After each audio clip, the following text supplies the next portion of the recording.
오늘 우리에게 주시는 하나님의 말씀은 요한복음 1장 12절과 13절 말씀입니다. 요한복음 1장 12절 13절.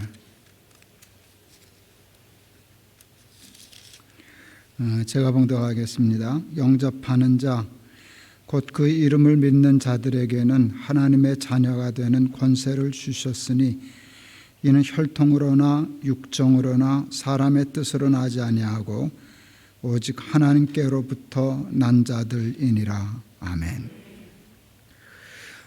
제가 6년 한 반 전에 우리 교회 와서 집회를 했어요.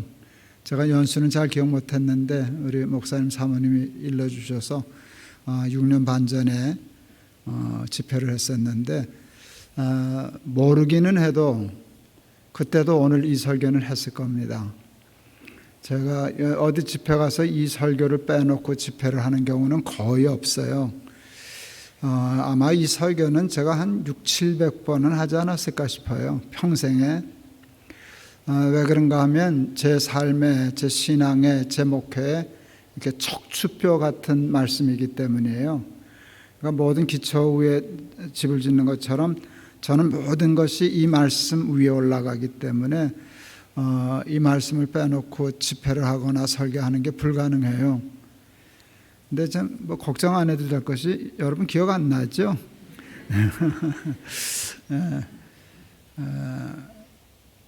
우리를 향하신 하나님의 뜻이 있어요. 하나밖에 없습니다. 우리가 행복하게 잘 사는 겁니다. 항상 기뻐하라, 쉬지 말고 기도하라, 범사에 감사하라. 이는 그리스도 예수 안에서 너희를 향하신 하나님의 뜻이니라. 하나님의 뜻은 하나예요. 우리가 기쁘게 사는 것, 우리가 행복하게 사는 것, 늘 감사가 넘치는 삶을 사는 거예요. 우리의 소원도 행복하게 잘 사는 거죠. 그런데 여러분, 행복하게 잘 사는 게 참 어려워요. 지나가는 100사람한테 물었습니다. 요즘 어떻게 사십니까? 하고 물었습니다. 뭐라고 대답하는 사람이 많았을까요? 1등 그럭저럭 삽니다. 2등 마지못해 삽니다. 3등 뭘까요? 잘 아시네요. 제가 여러분에게 여쭤볼 테니까 한번 대답해 보세요. 그냥 속으로 대답하셔도 돼요. 근데 정직하게 대답하세요. 요즘 어떻게 사십니까? 이게 답을 모르는 건 아닌데 그 답을 내 대답이라고 우기기는 좀 어려워요. 그게 참 어려워요. 잘 살려고 돈 벌고 잘 살려고 공부하고 잘 살려고 예수 믿는데 어떻게 사냐 물으면 잘 산다고 대답하기가 어려워요. 왜 그렇게 노력하는데 사람들은 잘 살지를 못하나? 그냥 그럭저럭 사나? 마지못해 사나? 죽지 못해 사나? 그 이유를 알게 되었어요. 여러분, 잘 살려고 하면 잘 산다는 것에 대한 개념 정의를 정확하게 해야 해요. 어디 목적지를 가려면 주소가 맞아야 돼요. 내비게이션의 주소를 정확히 찍어야 거기를 가지 대충 찍으면 안 가는 거거든요. 잘 산다는 주소 입력이 대부분 잘못되어 있어요. 저희 큰아이가 초등학교 1학년 때 친구 집을 다녀왔어요. 호들갑을 떨었어요. 아빠 우리 친구 집 갔다 왔는데요, 되게 잘 살아요 하고 뒤자에다 힘을 많이 줬어요. 왜 그러냐 그랬더니 자가용이 2대야, 집에 풀장 있어, 텔레비전 카메라로 도둑 경비해. 제가 그때 우리 아이에게 매우 중요한 말을 잘못 가르쳤다는 걸 알았어요. 자가용이 2대, 집에 풀장 있는 집을 보고 와서 이렇게 얘기했어야 돼요. 되게 부자예요. 부자라는 단어를 썼어야 돼요. 근데 우리 아이는 부자라는 말을 쓰지 않고 잘 살아요 라고 얘기했어요. 잘 산다는 것에 대한 주소 입력이 틀렸어요. 그건 잘 사는 게 아니에요. 그건 부자로 사는 거예요. 여러분, 돈 좋으세요? 싫으세요? 좋은 말로 할 때 대답해요. 돈 좋으세요? 싫으세요? 좋죠. 저는 돈 좋아하게요? 싫어하게요? 되게 좋아해요. 여러분, 돈이 좋다는 게 정직한 거 아닐까요? 그리고 실제로 돈만큼 좋은 게 그다지 많지는 않잖아요. 그런데 여러분, 뜻밖의 그렇게 좋은 돈이 우리를 잘 살게는 못해요. 저는 1951년생이에요. 전쟁 중에 태어났어요. 저희 부모님 고향은 이북이에요. 평북 선천. 피난 내려와서 피난지에서 저를 낳은 거예요. 요즘 뭐 전쟁 난민들 이렇게 있는데 제가 난민이에요. 난민이잖아요. 난민. 그러니까 얼마나 고생하고 가난했겠어요. 제가 좀 나이 들어서 목회하면서 종합검진이라는 걸 받았는데 의사가 고개를 갸우뚱 그래요. 왜 그래요? 그랬더니 목사님 신장 누구 하나 줬어요? 그래요. 그런 적 없는데요. 신장이 2개여야 되는데 목사님 하나가 안 보인다는 거예요. 내니 아나? 난 준 적 없다고 그랬더니 여기 있긴 있네요. 그러니까 하나는 생기다가 말았어요. 그러니까 목사님은 조심해야 됩니다. 누구 신장 준다고 웃다 소리 하면 안 됩니다. 목사님은 거의 하나는 기능을 못 합니다. 그 이유를 몰랐어요. 그 고려대학교에 그 난민들의 복원을 연구하는 학자가 있어요. 세계적인 학자가 있는데 그 책을 읽다가 알게 되었어요. 난민들에게서 태어나는 아이들에게 나 같은 애들이 많대요. 산모가 영양이 부족하니까 애가 이렇게 태어나게 장기를 다 못 만들어낸다는 거예요. 그래서 꼭 필요한 것부터 만든대요. 심장, 뇌 이런 건 없으면 안 되니까. 신장은 하나만 있으면 되니까 그냥 만들다가 그냥 나가라 그래서 이렇게 나왔대요. 그러니까 여러분, 제 몸이 우리나라가 얼마나 가난할 때 태어났는가의 증거예요. 우리나라가 여러분 세계에서 가장 가난한 나라 중에 하나였어요. 근데 지금 얼마나 큰 부자가 됐어요. 자가용을 타고 다니잖아요. 초등학교 다닐 때 그 생활환경조사서라는 게 있었어요. 거기 질문들이 좀 웃겼어요. 라디오 있냐? 선풍기 있냐? 전화 있냐? 텔레비전 있냐? 있다고 물어봤어요. 뭐 있으면 부자였게요? 그냥 아무거나 하나 있었으면 부자였어요. 그때는 정말 선풍기만 있어도 저 집 부자라고 그랬고, 텔레비전은 그러면 100% 부자고, 전화 있는 집이 부잣집이었잖아요. 근데 지금은 뭐 있으면 부자예요? 이거를 대답 못할 만큼 우리가 부자가 됐어요. 이제 뭐가 있으면 부자라는 말을 못하게 생겼어요. 전화는 있으신가요? 집에 선풍기 있나요? 라디오는 있으시고요. 이제 우리가 그만큼 부자가 됐어요. 돈이 우리를 잘 살게 하는 것이라고 하면 우리는 세계에서 가장 행복한 사람이어야 해요. 그런데 그렇게 많은 돈이 우리를 뜻밖의 잘 살게 행복하게 하지는 못해요. 저는 82년도에 처음 자가용을 탔어요. 영락교회 제가 부목사였는데 그때 부목사들에게 자가용을 하나씩 줬어요. 신방 많이 하라고. 서울 시내도요, 자가용만 있으면 30분이면 주파해서 어디든지 차가 없으니까. 그러면 버스 타고 택시 타면 하루에 10집 신방하는데 자가용이 있으면 하루 20집도 신방할 수 있어요. 생산적이죠. 그래서 자가용을 줬는데 제가 제일 막내 목사였어요. 세차 받았게요? 꼬물딱지차 받았게요? 그러니까 세상에 그런 꼬물딱지차 참 기가 막혀요. 포니원 7540이라는 차였는데요. 비가 샜어요. 얘는. 여러분 혹시 비 새는 차 타보셨어요? 이게 녹이 쓸어가지고 구멍이 뚫려서 이렇게 비가 쏟아지는 게 아니라 스며들어요. 맞지는 않아. 근데 타고 다니면 바닥에 고여요. 한참 다니면. 그래도 굴러는 가니까 비는 또 안 맞으니까 그냥 플라스틱 바가지를 하나 놔요. 그러면 옆에 탔던 구역장 권사님 가끔 차문 이렇게 여는 때가 아니잖아요. 이렇게 여는 때지. 이건 감는 거고. 이렇게 열어가지고 버리곤 했어요. 그게 보트가 아니었어요. 자가용이었어요. 녹슨 게 너무 적어서 굴러는 가니까 7일에도 새로 해서 타고 다니자 하고 공업사에 칠하려고 맡겼어요. 근데 이 공업사가 뜯어놓고 못 붙였어요. 그래가지고 할 수 없이 영락교회가 저 새 차 사줬어요. 대우 맵시나라고 하는 맵시 안 나는 차를 하나 줬어요. 새 차. 우리 선배들 배 아파서 죽을 뻔했지. 개낀 도끼인데 비만 안 새는데 나는 뜯어서 못 고치는 바람에 새 차 탔잖아요. 얼마나 좋든지 행복하든지. 저 지금 굉장히 좋은 차 타요. 우리 아들이 사줬어요. 벤츠 타고 왔어요. 괜찮죠? 그것 때문에 욕을 또 얼마나 먹는지 모르겠어요. 목사가 벤츠 타고 다닌다고. 내가 산 아들이 사준 걸 어떻게. 저 외국에 나가 있는 동안에 몰래 사다 주차장에 갖다 놨더라고요. 제가 태국에 있었는데 아빠 차 사다 놨어. 무슨 차를 사다 놨냐? 벤츠. 이제 애들이 벤츠 사서 타고 다니려니까 얼마나 야단들을 하는지. 목사가 이제까지 존경했는데 그 벤츠 때문에 존경 다 잃어버리게 생겼어요. 어쨌든 사준 걸 어떻게. 그렇다고 우리 아들이 그거 사주려고 몇 년을 돈을 모은 건데 나 욕먹는다고 내팽개칠 수도 없고. 하여간 어쨌든 핑계예요. 여러분 7540 비세는 차 사다가 지금은 벤츠를 탄다고. 좋을까요? 싫을까요? 좋지. 그러나 그것 때문에 행복하지는 않아요.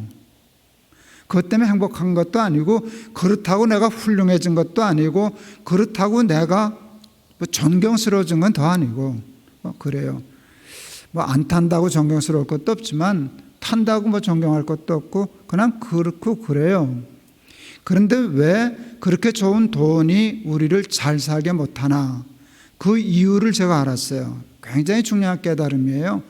복음 때문이더라고요. 복음 중에 복음이 뭔가 하면 하나님이 저와 여러분을 사랑하신다는 거예요. 이게 최고의 복음이거든요. 그런데 사랑하면 사랑받는 대상이 존귀해져요. 2005년 1월 달에 독일의 집회가 있어서 인천공항을 나갔어요. 큰아들이 전화를 했어요. 그때 계룡대 공군 통역 장교였는데 아버지 축하드립니다. 그래요. 뭐 좋은 일 있냐? 그랬더니 올해 할아버지가 되시겠습니다. 제가 문효동네 외아들로 컸거든요. 저는요 개 고양이도 보고 그냥 못 지나가요. 너무 이뻐서. 남의 애를 봐도 나는 애 보면 미쳐요. 근데 내 손주가 생긴다니까 정신이 하나도 없어요. 그냥 공중부양이 되더라고. 그냥 발이 땅에 안 붙어요. 이렇게 붕 뜨더라고요. 무슨 정신으로 집회를 다녀왔는지 집회를 다녀왔어요. 그랬더니 우리 아들 며느리가 그 산부인과에서 초음파 사진 찍은 거 보여준다고 그 계룡대에서 왔어요. 보니까 우리 며느리 뱃속에 꼬부라진 거 벌거지 같은 거 요만한 거 하나 있더라고요. 신비하대요. 근데 그게 키를 재놨어요. 그 산모 태아를 키를 재더라고. 그때는 아들인지 딸인지도 모를 때인데 첫 손녀였거든요. 이게 2.8cm였어요. 2.8cm. 제가 그 다음날 우리 교회 홈페이지에다가 글을 썼어요. 제목이 근사해요. 우주보다 더 크고 귀한 2.8cm. 맞죠? 우주보다 크지. 다른 2.8cm가 웃기는 거지만 내 새끼, 내 손주, 내 손녀딸이 2.8cm는 우주보다 크고 귀한 거예요. 그게 사랑이에요. 하나님이 우리를 사랑하시기 때문에 우리를 대충 하찮게 만드셨을까요? 크고 귀하게 만드셨을까요? 크고 귀하게 만드셨어요. 얼마나 크고 귀하게 만드셨나? 여러분, 천하보다 귀하다, 천하보다 크다 말씀하셨어요. 사람이 만일 온 천하를 얻고도 제 목숨을 잃으면 무엇이 유익하리요? 사람이 무엇으로 자기 생명을 바꾸겠느냐 했는데, 천하보다 우리가 크기 때문에 천하를 다 얻어도 우리는 잘 살 수 없어요. 그냥 좋은 것이지, 부자로 사는 것이지 그게 행복하지는 않아요. 시편 16편 2절에 다윗이 이런 고백을 했어요. 주 밖에는 나의 복이 없나이다. 그게 참 귀한 말씀이에요. 주 밖에는 복이 없대요. 그러니까 복은 어디만 있는 거예요? 주 안에만 있는 거예요. 주 안에만 복이 있지 주를 떠나면 복이 없어요. 근데 사탄은 우리가 주 안에 있는 거 좋아해요? 주 밖에 있는 거 좋아해요? 주 밖으로 자꾸 끌어내려고 그러거든. 근데 안 나와요. 왜 안 나와요? 거긴 복이 없잖아요. 그래 이 사기꾼이 사기를 쳤어요. 가짜로 복을 만들어 놓고 여기 복이 있다고 그랬어요. 근데 그 가짜가 가짜 같게요? 꼭 진짜 같게요? 꼭 진짜 같은 거라. 그래서 진짜 복, 가짜 복, 짝퉁복. 너무 진짜 같아서 내가 이름을 짝퉁복이라고 이름을 붙였어요. 여러분 제가 진짜 복과 짝퉁복을 얘기할 테니까 어느 게 진짜고 짝퉁인지 맞춰보세요. 평안과 편안. 평안과 편안. 어느 게 진짜예요? 예, 평안이 진짜고 편안은 짝퉁이에요. 편안한 게 나쁠 거는 없지만 편안함은 우리를 행복하게 못해요. 제가 고3 때 국어 선생님이 오시더니 저희한테 질문했어요. 너희들 소원이 뭐냐? 개구쟁이 친구 한 놈이 이렇게 대답했어요. 예, 아침 먹고 자고 점심 먹고 자고 저녁 먹고 자는 겁니다. 우리 선생님 그러시더라고요. 이 자식들아 대학 떨어져서 사흘만 잡아라. 쥐약 생각난다. 제가 대학에 떨어졌어요. 이름이 없더라고. 창피하고 화딱지나니까 이불 뒤집어 쓰고 잤어요. 아침 먹고 자고 점심 먹고 자고 저녁 먹고 자고 사흘을 그렇게 잔 것 같아요. 사흘을 자니까 힘들더라고. 잠이 안 와. 하도 자가지고. 그리고 24시간이 그렇게 긴 줄을 몰랐어요. 나가기는 싫고 창피하고 시간은 안 가고 잠도 안 오고. 신문을 할 일이 없으니까 신문을 읽어요. 한자도 안 빼놓고 읽었어요. 그때 2줄짜리 광고가 있었어요. 엄마가 아프다 돌아와라 뭐 이따 이런 광고들이 있을 때 그것까지 다 읽었는데도 시간이 안 가는 거예요. 내가 편안했지 불편한 게 뭐가 있어. 아침 먹고 자고 저녁 먹고 자고 그랬는데 편안함이 권태를 가져오더라고요. 행복하지 않더라고요. 힘들고 짜증나고 편안하면은요 몸도 마음도 정신도 믿음도 약해져요. 근데 그 편안함은 그러니까 진짜 복이 아니라고. 근데 여러분 돈은 우리를 편안하게 해요? 평안하게 해요? 돈의 능력은 편안함에 있어요? 평안함에 있어요?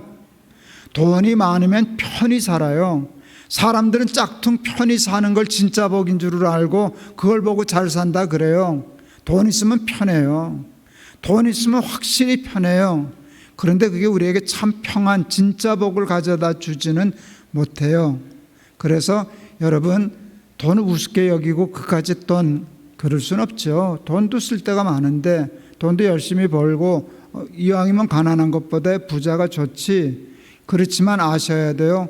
돈에다 생명 거는 일은 바보짓이다. 그것을 통해서 우리는 절대로 잘 살 수 없다 하는 걸 알아야 돼요. 그러면 잘 살려면 어떻게 해야 되나? 여러분 잘 살려고 하면은요 무엇이 우리를 못 살게 하는가를 알아야 돼요. 우리는 가난이 우리를 못 산다고 생각하는데 가난은 불편하게 하는 것이지 못 살게 하는 게 아니에요. 여러분 우리를 못 살게 하는 것은 죄예요. 성경이 말씀하잖아요. 죄의 싹은 사망이다. 사망은 못 사는 거거든요. 죄의 싹은 사망이다 그랬어요. 죄 때문에 못 사는 거예요. 잘 살려면 죄의 문제를 해결해야 돼요. 그런데 죄의 뿌리가 뭔가 하면 원죄가 뭔가 하면 선악과 따먹은 거거든요. 선악과 따먹은 게 죄의 시초잖아요. 근데 선악과 따먹은 죄가 뭔가? 사탄이 선악과 따먹으라고 유혹할 때 한 말을 자세히 봐야 돼요. 이 선악과를 따먹으면 내가 하나님이 되리라. 내가 하나님이 되리라. 요게 죄예요.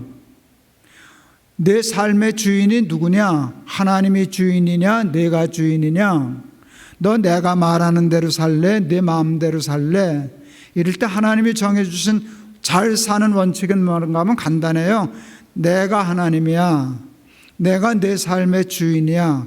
그리고 내가 말하는 대로 순종하여 살면 너는 잘 살아. 그런데 네가 주인인 줄 알고 네 마음대로 네 욕심대로 막 살면 정령 죽으리라. 이게 성경이 가리키는 매우 중요한 핵심이에요. 내 삶의 주인이 누구냐라고 하는 것이에요. 미숙한 어린아이가 모르는 것이 있어요. 못한다는 것을 모르고 모른다는 것을 모르면 미숙한 거예요. 아톰, 마징가 젯, 슈퍼맨 이런 만화 영화가 나오면 그 다음날 골목에 모가지에다 보재기 묶고 날아다니는 놈들 생겨요. 슈퍼맨, 아톰 이러고 날아다녀요.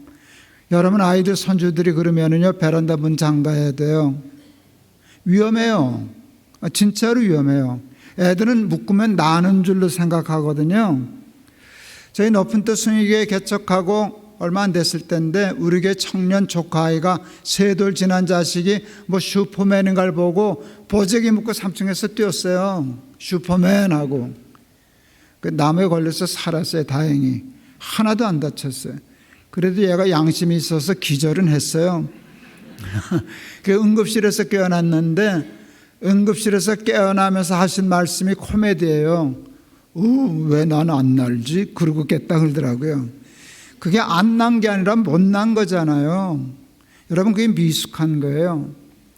나폴레옹이 내 사전엔 불가능이란 없다라는 유명한 얘기를 했어요. 저는 그 말을 나는 아톰이다 하는 말로 해석해요. 나는 아톰이라는 놈이나 내 사전엔 불가능이란 없다는 분이나 그놈이 그분이에요. 수준이 같아요. 나폴레옹 살던 궁전 제가 가봤어요. 파리에 가서 벽마다 나폴레옹의 초상화가 근사하게 그려져 있더라고요. 자세히 봤더니 그 양반 모가지에다 보재기 묶고 다녔더군요. 여러분도 봤죠? 네, 그래서 당신 그래서 죽었구나, 그래서 망했구나 라고 생각했어요. 내가 내 삶의 주인이다 라고 생각하는 순간 우리는 망하게 돼 있는데 사탄이 끊임없이 우리에게 유혹해요. 네 거야, 다 네 거야, 네 마음대로 살아.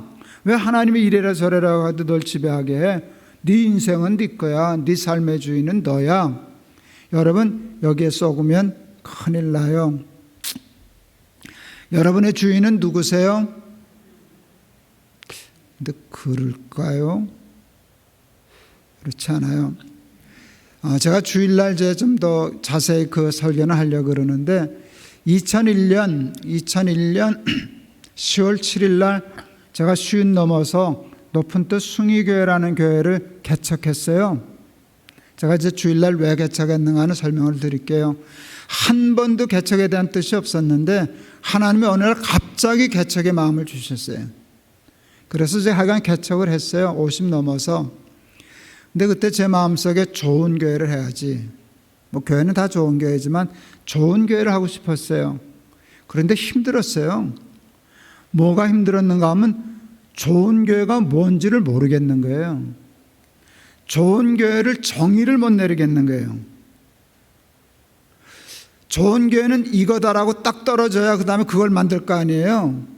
좋은 교회라는 말을 모르는 건 아닌데 좋은 교회를 그릴 수가 없는 거예요. 굉장히 여러 달 고민했어요. 그런데 그때 하나님이 주는 그리스도시여 살아계신 하나님의 아들이십니다 라는 신앙 고백 그거를 저한테 주셨어요. 베드로가 신앙 고백을 하니까 예수님이 이렇게 말씀하셔요. 내가 이 반석 위에 내 교회를 세우리니 음부의 권세가 이기지 못하리라. 늘 하는 말씀인데 그날 새삼스럽게 그 말씀이 깨달아졌어요. 내가 이 반석 위에 내 교회를 세우리라. 뭘 깨달았나? 하나님의 교회는 하나님이 세우시는구나. 내가 세우는 게 아니구나. 그러니까 하나님이 그러시는 것 같아요. 야, 이 자식아, 내 교회는 내가 세워. 네가 왜 그렇게 고민을 하냐? 네 교회냐? 제가 그날 깨달았어요. 하나님이 세우시는 교회가 좋은 교회다. 내가 그래서 얼른 하나님께 내드렸어요. 그럼요, 하나님이 세우셔야죠. 그리고 제가 속으로 그랬어요. 하마터면 덤택했을 뻔했네. 내 것도 아닌데 내가 그렇게 고민을 했을까? 그러니까 얼른 내어드렸어요. 풀렸어요. 그런데 또 하나님 깨우쳐 주셨어요. 그래도 네가 할 일이 있어요. 뭔데요? 그랬더니 내 교회는 내가 세우는데 어디다 세우냐? 베드로의 신앙 고백이요. 그거는 베드로가 했냐? 내가 했냐? 신앙 고백은 우리가 하는 거죠. 그래, 그게 네가 할 일이야. 주는 그리스도시여 살아계신 하나님의 아들이십니다는 신앙 고백을 잘하는 교회를 만들면 그게 좋은 교회가 되는 거야. 왜? 내가 그 터는 안 놓치거든. 그 터 위에 내 교회를 세울 거니까. 그래서 답을 풀었어요. 그래서 높은 뜻 숭의교회를 개척할 때 딱 하나의 목표만 내걸었어요. 하나님이 주인이신 교회. 하나님이 주인이신 교회. 그리고 하나님께 약속드렸어요. 사람은 절대로 주인 노릇 못하는 교회를 삼겠습니다. 약속했어요. 이제 주일날 그 사람이 주인 노릇 못하는 교회 되기 위해서 어떻게 했나는 자세히 설명할 거예요. 근데 성공했어요. 제가 워낙 독하거든요. 그래서 장로도 주인 노릇 못하게, 연보 좀 많이 한다고 의식되지 못하게, 오래 다녔다고 터줏대감 노릇 못하게, 아예 시스템 자체를 그렇게 만들었어요. 그래서 성공했어요. 근데 어느 날 깨달았어요. 제가 한 사람을 놓쳤다는 걸 알게 되었어요. 누굴 놓쳤게요? 나를 놓쳤죠. 언제나 그렇거든요. 저를 놓쳤다는 걸 알았어요. 저희가 이제 그 남산에 있는 숭의여자대학을 빌려서 그 강당을 빌려서 교회를 시작했었어요. 근데 교육관과 사무실은 우리가 임대를 해야 했어요. 사무실을. 근데 거기가 명동자락이라, 명동역에서 남산 올라가는 데라 임대료가 만만치를 않았어요. 매달 생돈이 나가는 거예요, 월세로. 그래서 차라리 융자 얻어가지고 그걸 이자로 물면 나중에 이거 우리 건물 되는데, 그래서 건물을 하나 살려고 은행 융자를 얻으려고 그랬어요. 그때 한 30억 정도 얻어야 됐었어요. 그때 저희 교회가 한 3,000명 출석했었거든요. 벌써 한 3,000명 정도 되니까 30억이 작은 돈은 아니지만 그렇게 못 감당할 돈이 아니었잖아요. 그리고 은행도 우리 정도 사이즈 교회가 되면 30억 빌려달라면 얼씨구나 하고 빌려준단 말이에요. 근데 2번이나 퇴짜를 맞았어요. 안 빌려주더라고요. 내가 이해가 안 갔어요. 저 양반들은 어디서 돈 밥 벌어 먹으려고 우리 같은 교회에다 돈을 안 빌려준다냐? 내가 만났어요. 대출 심사하는 분에게. 왜 돈 안 빌려주십니까? 그랬더니 높은 뜻 숭의 교회는 신용이 없다네요. 내가 기가 막혀서 우리 교회 3,000명이에요. 1년 예산이 몇십억이에요. 이거 2년이면 갚아요. 우리 놀면서 갚아도 2년이면 갚아요. 다 안다는 거예요. 그런데 왜 신용이 없다 그럽니까? 기가 막힌 얘기를 하더라고요, 이분이. 저희가 좀 급성장한 교회거든요. 저희 석 달 만에 1,000명 출석했거든요. 목사님 높은 뜻 숭의교회는 석 달 만에 1,000명 모였다죠? 예. 목사님 때문이죠? 아니라 그럴 수는 없겠습니다. 그랬더니 그분이 이렇게 얘기했어요. 한 사람 때문에 석 달 만에 1,000명 모인 교회는 그 한 사람만 잘못되면 하루 만에 무너집니다. 기가 막힌 얘기를 하더라고요. 제가 너무 충격을 받았어요. 멍해졌더니 이 양반이 내가 말귀를 못 알아들은 줄 알고 설명을 하더라고. 예를 들어 목사님이 스캔들이 나신다거나, 참 골치 아파. 목사가 바람이 난다거나, 죄송하지만 목사님이 차 사고로 돌아만 가셔도 우리 돈 받을 데 없습니다. 저는 그 말에 충격을 받았어요. 내가 보지 못한 걸 보고 있었거든요. 하나님이 주인이신 교회라 그러는데 그분은 이게 무슨 하나님이 주인이야? 김동호가 주인이지. 김동호 없으면 다 망하게 생겼는데, 그러니까 이 교회를 어떻게 믿고 돈을 빌려줘? 그때 제가 알았어요. 사람들이 아는구나. 높은 뜻 숭의교회 주인이 김동호라는 걸 이 사람도 아는데 나만 몰랐구나. 제가 그날로 목표를 세웠어요. 높은 뜻 숭의교회에서 김동호 제거하기. 높은 뜻 숭의교회에서 김동호 제거하기. 그래서 제일 먼저 실천한 게 뭔가 하면 안식년을 떠난 것이었어요. 제가 안식년을 하나님이 왜 안식년이라는 걸 만드셨을까 할 때 제가 이렇게 풀었어요. 열심히 일한 당신 떠나라. 포상 휴가 개념이 아니에요. 좀 쉬어라. 그게 아니에요. 제가 해석한 건 이거예요. 너 없어도 돼. 너 없어도 돼. 너 쉰다고 교회 안 무너져. 그리고 너 없어도 돼야 좋은 교회 아니냐? 너 없으면 안 되는 교회 되면 너 없으면 무너지잖아. 여러분, 내가 없어도 되는 교회가 좋은 교회죠. 담임 목사 저 가면 왔다리 갔다리 하는 교회는 젖 먹는 교회잖아요. 제가 그래서 그 얘기를 했더니 장로님들이 안식년 보내주었어요. 교인들 줄었게요, 안 줄었게요? 줄었어요. 조금 줄었게요, 많이 줄었게요? 많이 줄었어요. 한 주일 떠났는데 첫 주일에 1000명 줄었어요. 장로님들이 난리 나서 빨리 들어와서 수습하라고. 목사님 자리 비우니까 큰일 났다고. 제가 그때 그랬어요. 내가 들어가면 수습됩니다. 근데 내가 들어가야만 수습되는 교회는 내 교회지 하나님 교회 아닙니다. 그건 내가 목회를 잘못한 겁니다. 무너질 교회는 하루라도 빨리 무너지는 게 피해가 덜합니다. 무너지라 그러십시오. 나는 안 들어갑니다. 무너지면 다시 개척하렵니다. 근데 하나님이 그것을 옳게 좋게 들어주셨어요. 안 무너지더라고요. 딱 한 1000명 주는 곳에서 스톱하더니 제가 1년을 버티고 들어왔더니 회복되었어요. 나올 때나 들어갈 때나 숫자는 같았어요. 그런데 같은 교회가 아니에요. 전에는 제가 없으면 안 되는 교회였는데요. 제가 1년을 놀다 들어가니까 나 없어도 끄떡없는 교회가 되었어요. 그러니까 목사님도 쉬어야 돼요. 내가 지금 작심하고 하는 거예요. 저분 들으라고. 이 아름다운 교회는 우리 여기 담임 목사님 없으면 안 되는 거예요. 이게 굉장히 취약한 교회예요. 그럼 목사님도 이 교회 전심전력을 했거든. 교회밖에 없잖아요.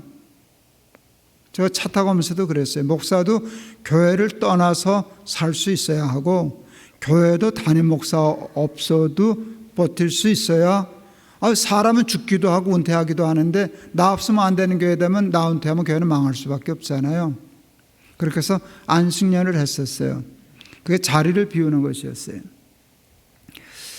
우리 교회가 한 5,000명 정도 출석했을 때인데 학교가 우리 보러 나가라 그랬어요. 요즘 와서 제가 이제 그 야사를 얘기하기 시작하는데 왜 나가라 그랬는가 하면 학교가 우리 교회가 많이 모이고 잘 되니까 부속 교회인 줄로 생각하더라고요. 교회는 교회인데 그냥 학교가 다 지배하고 뭐 이렇게 하려고 해서 제가 그 말은 안 듣거든요. 하나님이 주인이신 교회인데 학교가 주인인 교회를 하나요? 안 하지. 그랬더니 내가 하도 버팅기니까 나 길들이려고 내보내려고 나가라 그런 게 아니에요. 이제 외통수를 두는 거예요. 여러분 한 200~300명이면 그냥 상가 얻어서 나가면 돼요. 우리가 출석이 5,000명이었다고요. 돈 있다고 나갈 수 있는 게 아니에요. 돈도 돈이지만. 그러니까 외통수로 나가. 그러면 내가 이사장이 왜 이러십니까? 회장이 왜 이러십니까? 그러면 이게 이제 해결은 되는 거예요. 우리 장로님들이 하도 속상하니까 내가 뻗팅기니까 자존심 때문에 그러는 줄 알고 이 자존심이 뭐가 필요해요? 교회가 저게 됐는데 내 자존심 얼마라도 꺾일 수 있는데 이건 자존심의 문제가 아니라 주인이 바뀌는 문제였거든요. 가서 식사 한 번만 하면 되는데 왜 목사님 그러십니까? 난 그냥 길바닥에서 예배드린다. 높은 또 광야교회라 그러자. 이러고 고집을 부렸거든요. 왜 그랬나? 하나님이 주인이신 교회니까. 근데 하나님이 마지막에 그렇게 뻗팅기니까 마지막 기가 막힌 수를 내셨어요. 네 교회를 분립해라. 이건 뭘 5,000명씩 끌고 다니냐. 이게 화분에 이렇게 많으면 분갈이 하잖아요. 그래야 화분도 살고 나무도 살아. 이제 네 수로 나눠라. 그랬어요. 그 좋은 수가 돼서 네 수로 나누기를 생각했어요. 제가 그때 58살이었어요. 아직 정년 몇 년 남았으니까 네 교회 중에 한 교회는 내가 담임 목사 하다가 은퇴하려고 그랬어요. 그래도 되는 거죠? 그래도 되는 게 아니라 그래야 되지. 그 교회를 네 수로 나누는 것도 동의했는데 그때까지 잘라버리면 어떡해. 그래서 하나를 맡으려고 당연히 생각했더니 하나님이 안 된다는 거예요. 왜 안 되는데요? 그랬더니 내가 담임 목사를 맡으면 교인이 흩어지질 않아. 그래서 제가 담임 목사 그만뒀어요. 58배 5,000명 출석하던 게 담임 목사 그만뒀다고요. 그리고 은퇴할 때까지 제가 높은 뜻 연합선교회라는 걸 만들어서 재단 만들고 선교하고 하는 그쪽 일만 했지 교회는 하질 않았어요. 담임 목사를 이제 우리 부목사님들 같이 일하던 분들에게 다 넘기고 나는 담임 목회자가 없었어요. 친구들이 와서 걱정하는 거예요. 너 그러다 뒷방들근이 된다. 너 후배들 너 못 챙겨서 자기 목회하느라고 바빠가지고 너 완전히 뒷방들근이 되는 거야. 나이 든 사람 영감들 제일 약점이 뒷방들근이거든요. 사탄이 거길 찌르더라고요. 약간 딱 기가 막힌 자리를 찔러요. 너 뒷방들근이 되는 거야. 근데 그때 하나님이 저한테 그러셨어요. 넌 그러면 안방 많이 말려고 목회했냐? 너 내가 주인인 교회 해준다 그랬잖아. 내가 주인인 교회가 되려면 너 같은 놈이 뒷방들근이가 돼야 되지 않겠냐? 이해가 되더라고요. 그래서 제가 기도 많이 했어요. 뒷방들근이가 되게 해 주시옵소서. 진짜로. 근데 그게 되더라고요. 왜 되는가 하면은요, 머리로 일단 이해가 됐어요. 머리로 긍정을 했어요. 맞습니다. 내가 뒷방들근이가 돼야 하나님이 주시는 거 맞습니다. 머리로는 되는데 이게 섭섭하잖아요. 나도 사람인데. 그러니까 이걸 다스리는 게 기도더라고. 그랬더니 그게 되더라고요. 하나님이 한번 시험을 보셨어. 너 진짜 뒷방들근이 준비됐어? 시험 봐도 돼? 수요일 날은 제가 설교를 안 하거든요. 주일 날은 네 교회를 한 교회씩 돌아다니면서 주일 설교는 했어요. 수요일 날은 설교를 안 하니까 그냥 이제 가면은 자꾸 설교하라고 신경을 해서 아예 늦게 가긴 했어요. 담임 목사가 설교 시작하는 시간에 들어갔거든. 그날도 정확하게 우리 담임 목사가 설교 시작할 때 우리 부부가 뒤에 가서 앉았어요. 교인들은 저희들이 오는 걸 못 봤어요. 늦게 들어갔으니까. 우리 담임 목사가 후배 목사가 광고 시간에 이렇게 광고하셨어요. 여러분 뒤를 돌아다 보십시오. 반가운 손님이 오셨습니다. 깜짝 놀랐어요. 하마터면 말이 나갈 뻔했어요. 제가 나를 손님이란다. 마음이 면도칼로 비워지는 것 같더라고요. 섭섭했어요. 제가 몇 주일 전까지 높은 뜻 순위의 갑이었는데 내가 갑도 보통 갑이었나 슈퍼 울트라 짱 갑이었지. 내가 갑이고 지가 을이었지. 내가 갑자리를 자기 주고 내가 을자리로 왔는데 나를 을 취급도 안 하고 병 취급한 거잖아 손님이. 와 당황스럽더라고요. 그런데 하나님이 얼른 저한테 그러셨어요. 얘야 그래서 네 그랬더니 손님이 되어야 반가운 법이란다. 참 또 기가 막히대. 그래서 또 반가운 손님이 되게 해주시오.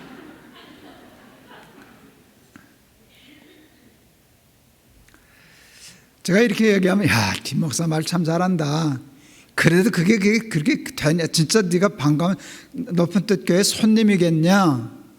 싶지만 제가 증거를 댈 수가 있어요. 높은 뜻 교회가 4수로 분립했었는데요. 지금은 15개가 됐어요. 4개로 분립한 교회가 또 분립하고 또 분립하고 이렇게 된 거거든요. 높은 뜻 정의교회가 또 제일 먼저 분립을 했어요. 한 1,몇백 명 가서 시작했는데 그게 또 한 3,000명이 됐어요. 그러니까 2,200~300명은 본교회에 남고 700명이 나가서 높은 뜻 덕서교회란 덕서에다 교회를 시작했어요. 그런데 재밌는 건 담임 목사가 나갔어요. 보통 부목사를 내보내고 담임 목사는 본교회를 지키는 거잖아요. 이걸 바꾸니까 신의 한 수가 되더라고요. 그러면 본교회도 살고 나가는 교회도 살아요. 근사하잖아. 진짜 다 살았어요. 그러니까 높은 뜻 정의교회가 새로운 담임 목사를 다시 청빙해야 될 때가 됐어요. 퀴즈. 높은 뜻 정의교회 장로님들이 높은 뜻 정의교회 새 담임 목사 청빙할 때 저하고 의논했게요? 안 했게요? 했게요? 안 했게요? 안 했게요. 섭섭했게요? 안 했게요? 섭섭했게요. 섭섭하더라고. 난 물어볼 줄 알았어. 목사님 누굴 좀 정한에 추천해 주십시오. 우리 이 목사님 봤는데 괜찮겠습니까? 물어볼 줄 알았어요. 물어보면 나는 예상 문제 답을 풀고 있어서 나는 그 얘기 안 해. 내가 얘기하면 안 돼. 그냥 장로님들 기도하고 모셔와요. 내가 그렇게 근사한 대답을 준비했는데 이 인간들이 물어봐야 대답을 하지. 예, 나한테 안 물어봤어요. 근데 나중에 다 목사 청빙한 후에 인사는 왔더라고요. 선임 장로가 장로님이 그러셨어요. 목사님 섭섭하지 않으셨어요? 그게 무슨 뜻인지 알아요? 우리 목사는 그것 때문에 섭섭하지 않았다는 확신을 가지고 물어본 거예요. 왜냐 물으면 목사님이 그렇게 가르쳤잖아요. 이제 그 뜻이거든요. 목사님 섭섭하지 않으셔요? 그래서 내가 되게 섭섭하더라. 물어도 안 보냐? 내가 물어보면 이렇게 대답하려고 그랬는데 인간들이 물어도 안 봐 그랬더니 웃더라고요. 그런데 여러분, 제가 그게 얼마나 나중에 생각하니까 내가 기도한 대로 됐구나. 진짜 손님이 됐구나. 그런데 여러분, 그러니까 높은 뜻 교회 안에 내 자리 만들지 않았어요. 제가 개척한 교회인데요. 그리고 많이 커졌던 교회잖아요. 높은 뜻 교회를 은퇴하고 떠난 후에 교회하고 관계된 모두들은 다 끊었어요. 아무것도 그냥 정한 퇴직금 딱 받아가지고 나왔어요. 그랬더니 하나님의 약속 맞더라고요. 교인들이 나를 가기만 하면 반가워해요. 내가 주인 노릇 할 수 있었어요. 욕심 조금 부릴 수도 있었어요. 그랬으면 아마 그랬을 걸. 내가 가면 저 영감 왜 자꾸 우리 교회 온다냐. 여러분, 그게 얼마나 비참한 일이에요. 그 사사로운 조금 욕심 부리다가 내가 이거 어떻게 키운 교회인데 이러다가 따돌림 당하는 거잖아요. 자꾸. 여러분, 그런데 안 가니까 오라 그러고 가면 반갑다 그러고.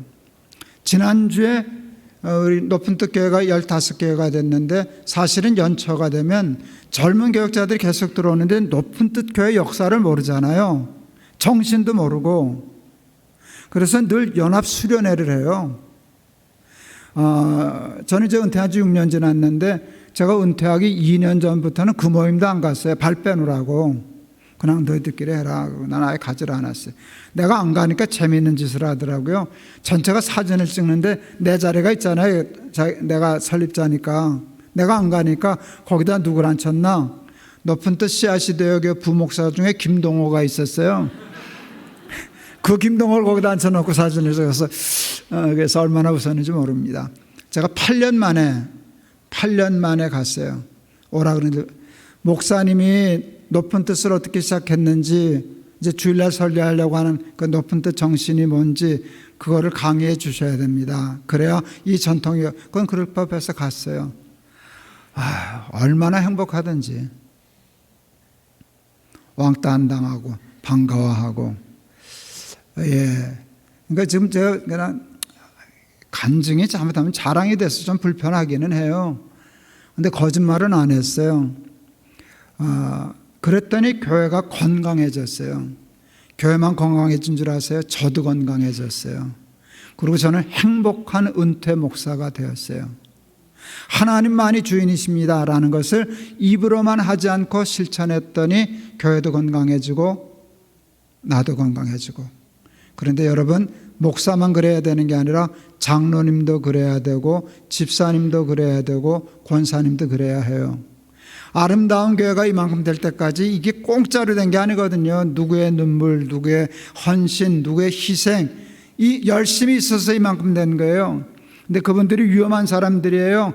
주인 노릇하기 딱 좋거든. 제가 동안교회 있을 때 청년 하나가 지금 이제 나이가 들었는데 홍천에서 다녔어요. 이 친구가, 집사가. 하여간 교회 구준일은 자기 일인 줄 알고 교회를 너무 사랑하고 충성스러운 집사예요. 어느 날 나한테 담임 목사한테 좀 인정받고 칭찬받고 싶어서 그랬겠지. 나 죽으면 하나님 손해죠. 뭐 그러더라고요. 내가 장난기가 발당해가지고 야 김 집사 너 그것 때문에 아직도 못 죽었냐? 걱정 말고 죽어라 안 해 그랬어요. 나 장례 전문이다 야. 내가 영락교에 있었지 않냐. 영락교회 교회는 얼마나 많은지 엄청 갖다 파묻었다 내가. 하루에 4가정도 파묻었다. 너 같은 거 눈 감고도 파묻는다 내가. 아직도 안 죽었어요. 파묻어야 할 사람의 교회들 너무 많아요.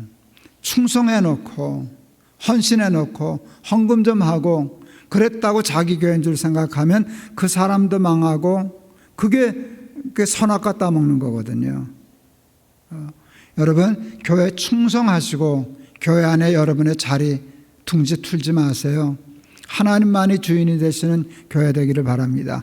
그래야 이름값 하는 교회가 되는 거예요. 그래야 아름다운 교회가 되는 거예요. 사람이 주인 노릇하면 추해져요. 부패해요. 썩어요. 중세교회가 썩은 게 뭐예요? 교황이 주인 노릇하고 추기경이 주인 노릇하고 사람이 왕 노릇하고 그러다 보니까 교회가 다 부패한 것 아니겠어요?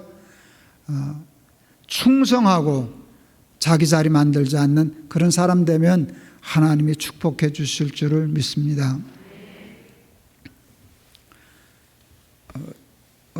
내 지갑을 저기 놨고.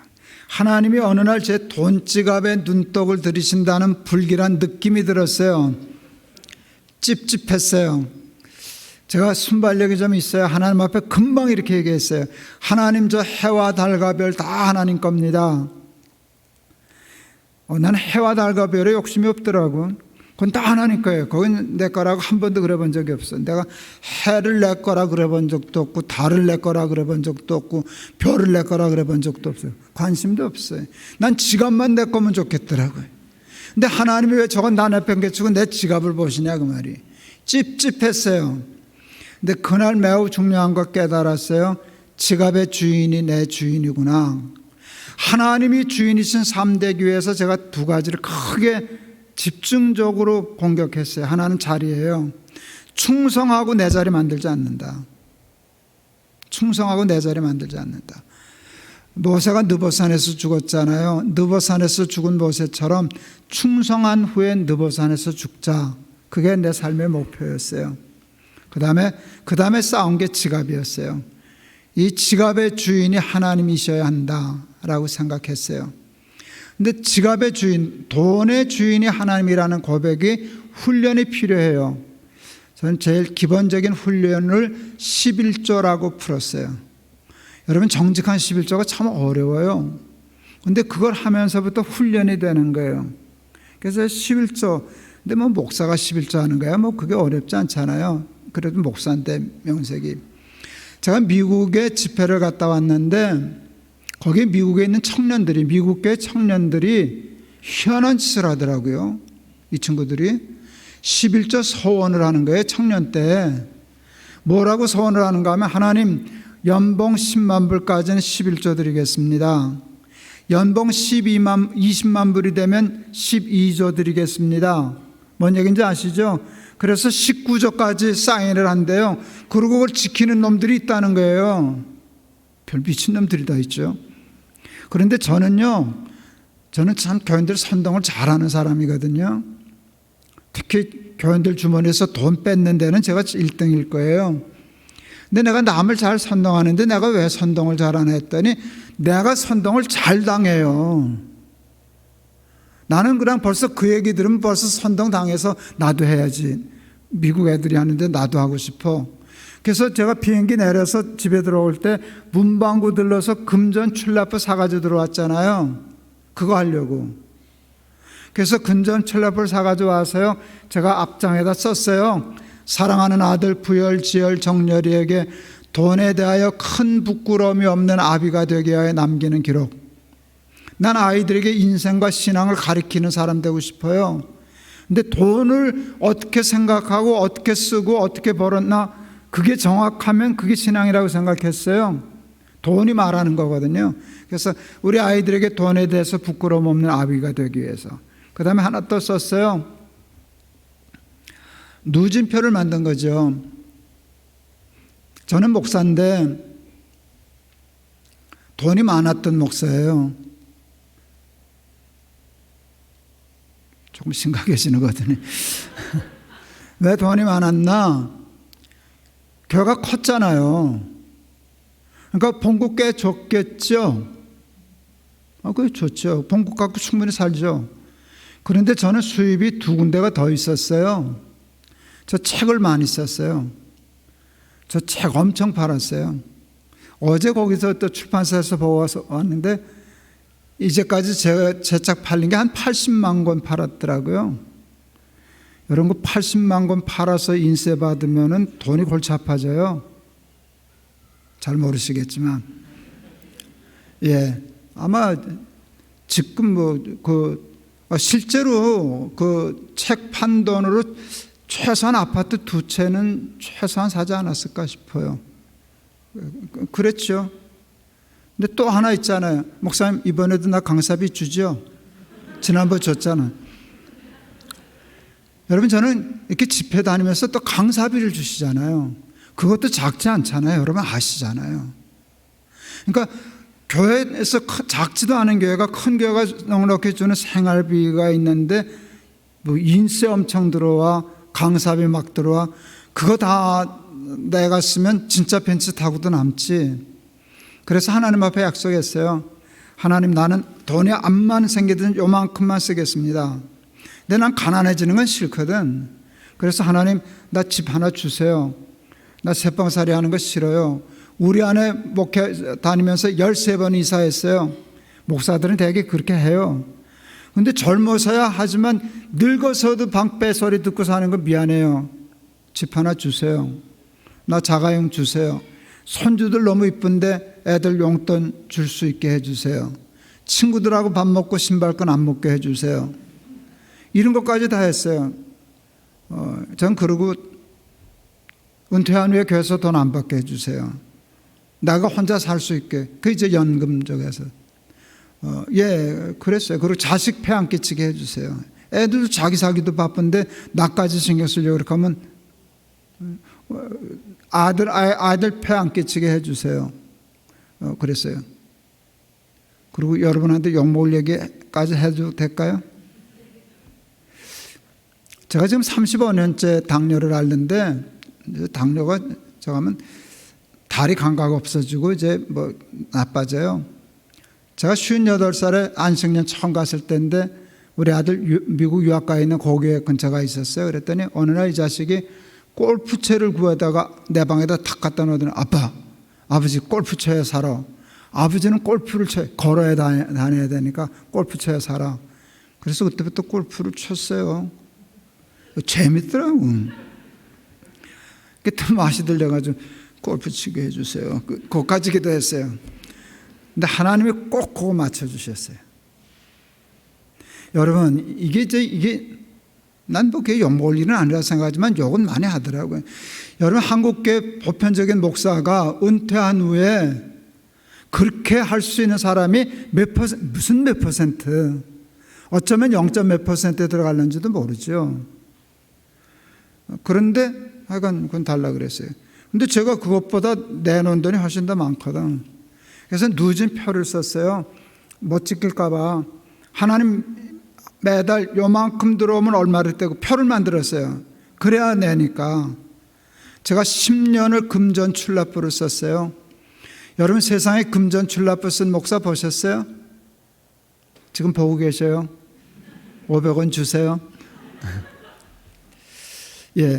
처음에 그렇게 하니까 그 표에 있는 대로 따라 살아보니까 재밌는 게 첫 해에 51%를 제가 쓰고 49%를 내놨더라고요. 헌금하고. 그 다음 되니까 여기 바뀌어서 51%를 헌금하고 49%를 제가 쓰게 됐어요. 셋째 해 우리 마누라 때문인데 70% 헌금하고 30%를 살다가 돈 쪼들려서 혼났어요. 그 해는.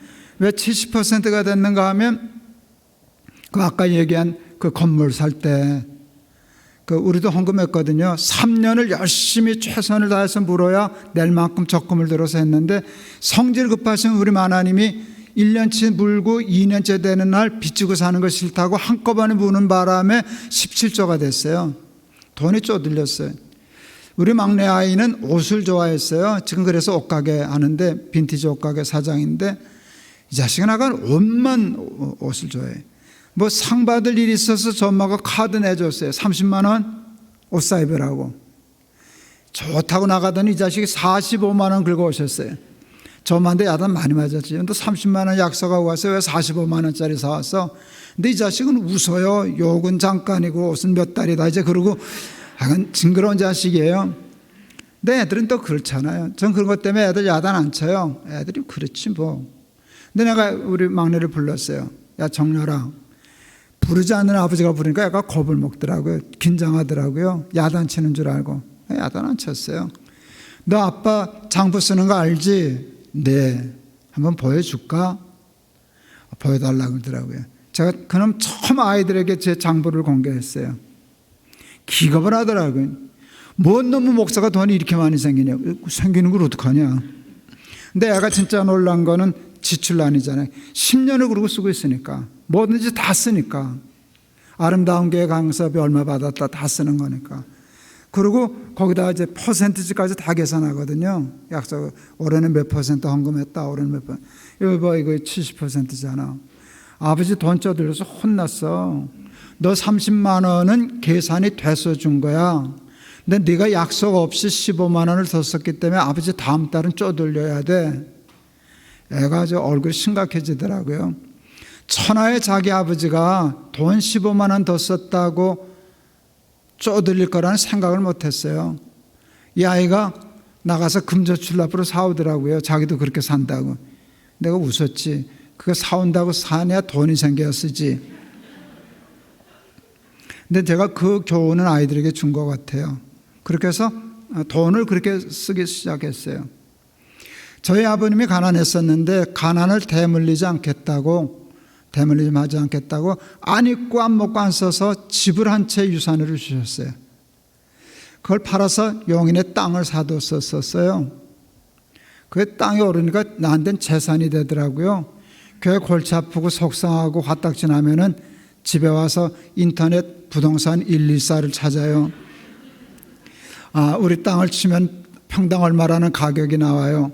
그게 3,600평이었거든요. 곱하면 내 재산 규모가 나와요. 그러면 풀려요. 그거 보면 이제 싹 풀려요. 그리고 안 되면 걷어치면 되지 뭐.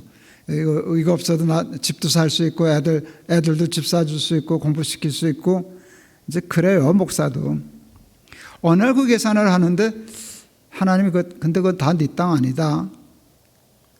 근데 그게 무슨 뜻인가 하면 제가 날 깨달았어요. 식구가 6이거든요. 우리 어머니, 우리 부부, 아들 셋. 근데 네 거는 6분의 1, 내 거는 6분의 1이고 6분의 1은 우리 어머니 거, 6분의 1은 우리 아내 거. 이렇게 계산했어요. 우리 거니까. 내 거를 아이에게 주는 게 아니라 그건 본래 아이 거다. 그래서 아이들한테 얘기하니까 너무 좋아하더라고요. 6분의 1은 네 거야. 근데 여기 지금 내가 1, 2살 보니까 얼마야. 그러니까 애들이 다 좋아했어요. 하루도 안 갔어요. 그 다음날 새벽 기도하고 기도하는데 하나님이 난 그러셨어요. 말귀를 못 알아들었어요. 네 그랬더니 아버지라면 그랬어요. 아버지라고 부르지를 말든가 불렀으면 주든가. 너희 식구가 왜 6 식구냐 7 식구지? 안 줄려면 부르지를 말어. 그래서 내가 야 진짜 그렇네. 그래서 애들을 불렀어요. 야 하나님이 부르지 말래. 내려면 7분의 1이지 왜 6분의 1이냐. 그랬더니 애들이 웃더라고요. 맞네 하나님 빼먹었네. 그래서 제가 정말 그날 7분의 1을 하나님 목소리로 뗐어요. 그날 제가 기뻤어요. 아무리 재산이 작아도 재산의 7분의 1은 작은 돈이 아니에요. 내가 내 아들에게 7분의 1 주고 아깝지 않았어요. 더 주고 싶지 뭐가 아깝겠어요. 자식인데. 근데 하나님 몫으로 7분의 1을 뗐는데 양심적으로 안 아깝더라고요. 안 아까운 게 그렇게 기분이 좋더라고요. 뭔가 내가 진짜 하나님 믿는구나. 내가 진짜 하나님을 내 아버지로 생각하는구나. 그게 정말 기뻤어요. 그래서 7분의 1 저기 하는데요. 그 좋은 일을 나 혼자만 할 수는 없잖아. 재산의 n분의 1 떼는 거. 교인들 다 끌고 들어가려고 그 설계했어요. 우리 죽을 때 n분의 1을 하나님께 드리고 죽자. 이제 그 얘기할 때 좀 캥기는 분들이 있어요. 부자들 많잖아요. 우리 교회도. 나야 그래봤자 얼마 안 되지만 부자는 그 n분의 1 때문에 엄청 뜯기는 거거든요. 도망갈 줄 알았지. 아니나 달라 그 설교하고 그 주일날 우리 교회에서 제일 돈 많으신 장로님 나 찾아왔어요. 나는 알았어요. 이제 가겠다는 뜻인 줄 알았어요. 빠이 하고 가려는 줄 알았어요. 근데 얼굴 표정이 괜찮으셔요. 장로님 어떻게 오셨어요? 그랬더니 목사님 지난주 설교 너무 좋았습니다. 그래. 깜짝 놀랐어요. 장로님이 그 설교가 좋다고 많이 듣게 해야 되는데 그랬더니 우리 장로님 말이 참 기가 막혀요. 숭의교회 오면 다 뺏길 줄 알았는데 n분의 1만 내라니까 너무 좋습니다. 자식도 좀 줘도 되고 자기 늙음하게 써도 되고 그 너무 합리적이고 옳다고. 그래서 그 바람에 우리 장로님들이 공개 유언장을 몇 번 있었어요. 자기 죽으면 3분의 1 내놓겠다, 2분의 1 내놓겠다. 근데 죽어야 받지, 이 양반들이. 아직도 안 죽었어요, 이 양반들. 제가 그래서 진짜로 당회하다 그랬어요. 왜들 안 죽냐고. 유언장을 썼으면 빨리빨리 죽어야 내가 돈을 쓰지 않겠냐고. 이 돈 언제 써보겠냐고. 자는들 배 잡고 구르는 거죠. 우리 목사 유산 받아 챙기려고 죽기 기다린다고. 제가 그랬어요. 안 죽어도 돼요. 어떻게 하면 됩니까? 그걸 왜 죽은 다음에 내놔요? 내놓고 죽지. 쓰고 죽지. 근데 그 말이 나한테 걸릴 줄 누가 알았겠어요? 생각하니까 그 말이 맞더라고요. 내가 죽은 다음에 애들이 내놓을지 안 내놓을지 내가 어떻게 알아? 안 내놓는다고 내가 와서 살아 돌아와서 재판 걸 수도 없고 내가 쓰고 죽어야 되겠다. 그래서 그 7분의 1은 쓰고 죽으려고 생각했어요. 근데 여러분 헌금하고 이러는 것도 간이 자꾸 붙더라고요. 처음엔 11조가 어려워도 하다 보면 그 다음에 간이 보여요. 그 다음엔 약간 쉬워져서 어디까지 갔는가 하면 이렇게 다 드리자.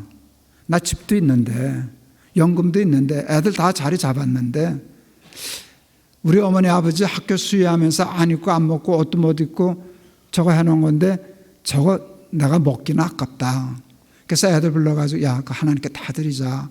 할머니 할아버지 기념해서 이름해서 다 드리자 했더니 애들이 감사하게도 큰 놈 셋째 놈이 그냥 그 자리에서 돈, 그 좋은 생각이라고 그렇게 하자고. 근데 둘째 놈이 좀 바빴어요. 영화 감독하고 코빼기를 볼 수가 없어서 메일로 보냈죠. 그랬더니 답장이 왔어요. 석 줄로 왔더라고요. 첫째 줄 좀 많다. 둘째 줄 우리한테는. 근데 세 번째 줄이 참 좋았어요. 근데 아빠 너무 좋다. 너무 좋다. 그래서 그거 다 드렸어요. 다 드린 건 아니네. 10분의 1은 뗐어요. 내 거로.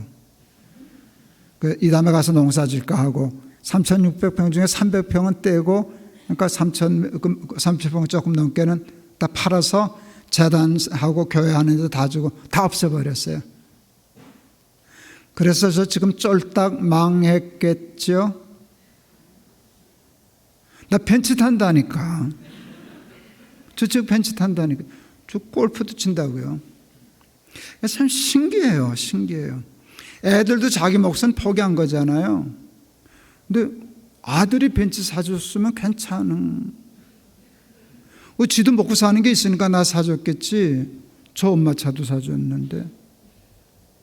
신기해요. 신기해요. 영접하는 자 곧 그 이름을 믿는 자들에게는 하나님의 자녀가 되는 무엇을? 권세를 주셨으니. 여러분 자녀의 권세가 뭐게요? 자녀의 권세는요 아버지께 내 거 되는 거예요. 아버지께 내 거예요. 우리 큰아이는 한동대를 갔어요. 처음에 가니까 한심하더라고요. 학교 정문 나가서 가게 가려면 30분, 한 15분은 차 타고 가야 가게가 있는 수도원 같은 데예요. 내 아들을 거기다 처박혀 놓고 오니까 참 불안하더라고요. 내가 크레딧 카드 만들어줬어요. 외딴 데 있어서 돈 떨어지면 고생할까 봐. 우리 아내가 반대했어요. 대학교 1학년 아직 아이인데 카드를 주냐고. 아니 이제는 어른이라고. 우리 아내는 1년 내내 체크했어요. 쓸 때 썼나 지나치게 안 썼나. 이놈이 지멋대로 막 쓰면 잘라버리려고. 근데 어느 날 우리 아내가 저한테 이렇게 얘기했어요. 여보 부열이가 철들었어. 왜? 그랬더니 카드를 제대로 쓰네. 꼭 쓸 때만 쓰고 그렇게 함부로 안 하네.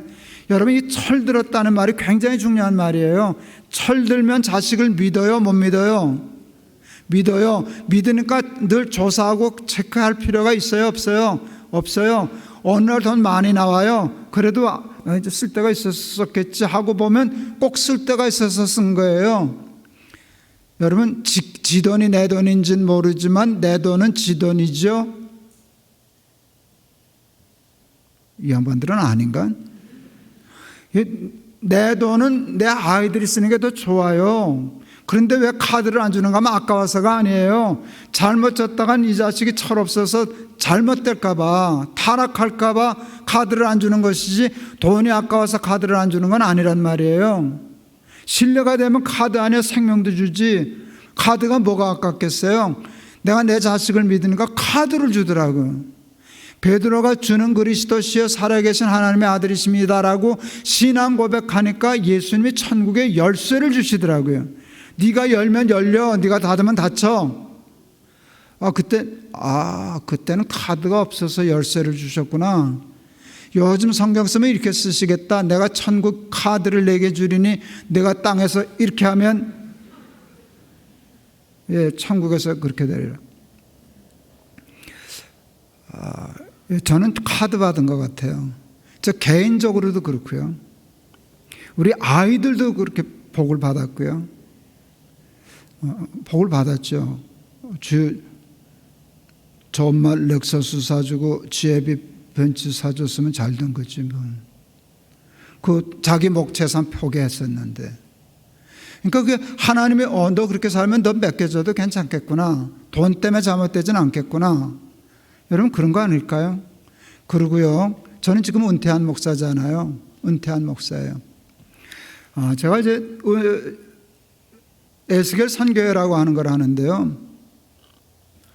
지금 2년 동안에 2년 동안 고사하고 에스겔 선교회가 2023년 들어와서 지금 2달이 안 된 거죠. 제가 오늘도 들어가서 우리 계좌를 봤어요. 2달 동안에 흘려내 보낸 돈이 한 7억 정도 되더라고요. 그 스케일로 돈을 써요. 저는 돈 쓸 때가 보여요. 캄보디아도 가서도 보이면, 태국 가도 돈 쓸 일이 보여요. 캄보디아 같은 데는 몇 억 정도씩 들어가야 해마다 돼야 되는 것이에요. 근데 그거 쓸 돈이 저한테 늘 있어요. 저 돈 잘 쓰거든요. 엄청 쓰거든요. 스케일도 작지 않거든요. 죽어라고 썼는데 오늘 우리 에스겔 선교 운영위원들한테 제가 그 카톡 메시지 보냈어요. 야, 우리 죽어라고 썼는데 죽어라고 들어온다. 우리 쓰는 것이 들어오는 것을 못 이긴다. 그래서 지금 운영위원회 소집했어요. 전 돈 이렇게 쌓아두고 있는 거 그 직무유기라고 생각하거든요. 선교하라고 후원자들이 돈을 줬는데 쌓아놓고 있으면 그건 도둑놈이잖아요. 근데 자꾸 쌓이는 거예요. 이게 밀고 들어와서. 여러분 지금 2달도 안 됐는데 한 6억 몇천만 원을 벌써 내보냈단 말이에요. 얼마나 열심히 내보냈어요. 근데 자꾸 쌓인단 말이에요. 어디다 써야 할지 빨리 찾자. 그렇다고 아무 데나 갖다 뿌릴 수는 없는 거예요. 잘 써야 되잖아요. 빨리 잘 많이 써야 되는데 이게 굉장히 건방지고 웃기는 얘기죠. 쓸 때는 많은데 돈이 없어서 그래야 되는데 저는 쓸 때도 많고 쓸 돈도 많고. 그게 왜 그런가 하면 지갑의 주인이 하나님입니다 라고 했을 때 하나님이 주신 권세가 아닌가, 카드가 아닌가 싶어요. 이 설교하기 어려워요. 되게 잘난 척하고 있는 중이잖아요. 그리고 솔직히 배 아프시잖아요. 그래서 못마땅하게 생각하는 사람들 많았죠. 김 목사 설교하면서 지 자랑만 잔뜩 하네. 근데 제 자랑한 게 아니라 지금 하나님 자랑하고 있는 중이라고요. 내가 그 돈이 어디 있었겠어? 저분이 주셨지. 쏟아부어 주는데 너 철들었다. 너 철들었다. 너는 돈 좀 줘도 괜찮겠다. 그러니까 카드 주신 거 아닐까요? 저는 결제할 때 하면은 돈은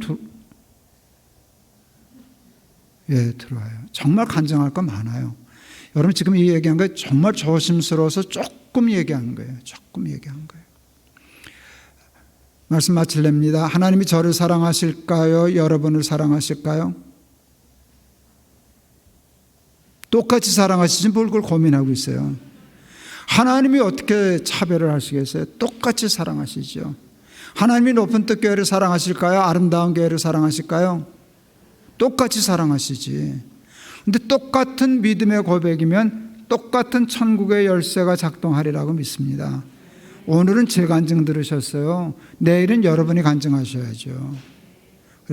그런데 그 비법이 뭔가 하면 주는 그리스도시여 살아계신 하나님의 아들이십니다. 하나님이 주인이십니다. 근데 사탄은 자꾸 속에서 돈도 네 거야, 자리도 네 거야. 그리고 욕심부리다 죄 짓고 다 뺏기고 다 잃어버리고 카드 뺏기고 그러고 사는 거 아니겠어요? 근데 반대로 사는 것이죠. 야, 챙겨도 못 사는데 내놓고 너 뒷방들거니 되는 거야? 너 쪽박 사는 거야? 그런데 하나님 믿고 하나님이 주인이세요. 말씀하세요. 나는 쓸 거예요. 여긴 내 자리 아니에요. 명한 대로 행하였다고 종에게 살해하겠느냐? 우리는 다 무익한 종이라 마땅히 하여야 할 일을 한 것뿐이니라 했을 때 교회도 건강해지고 은퇴한 목사도 행복해지고 그런 삶을 사는데 늘 하나님만 주인이심을 고백하고 입으로만 고백하지 말고 제발 11조부터라도 좀 온전히 시작하면서 하나님이 믿어주실 만큼 잘 믿어서 오늘 설교의 증인들, 간증자들 다 될 수 있기를 축원합니다. 기도하겠습니다. 하나님 예수 잘 믿게 해주십시오. 충성하고 자기 자리 만들지 않게 해주십시오. 지갑의 주인이 하나님이실 수 있게 해주십시오. 그래서 천국의 열쇠 받게 해주십시오. 천국의 카드, 자녀의 권세 누리게 하시고 간증자들 되게 하옵소서. 예수 그리스도 이름을 받들어 기도하옵나이다. 아멘.